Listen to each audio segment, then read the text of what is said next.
Hi friends, want to withdraw your Worldcoin from the World app Vault but not sure how it works?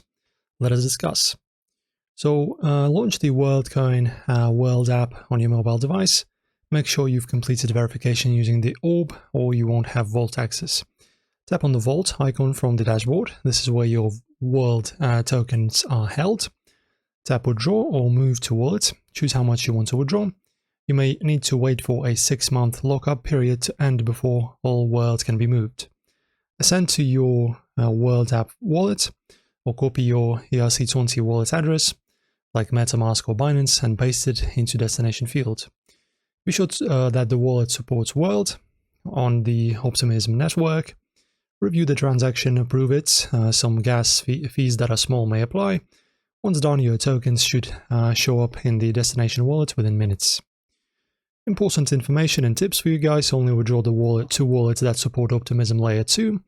World price may fluctuate, so check the market before moving large amounts. And that's how you withdraw from the Worldcoin Vault. If this helped you, give this video a thumbs up and subscribe for more crypto guides, and I'll see you very soon. Thanks for watching, guys.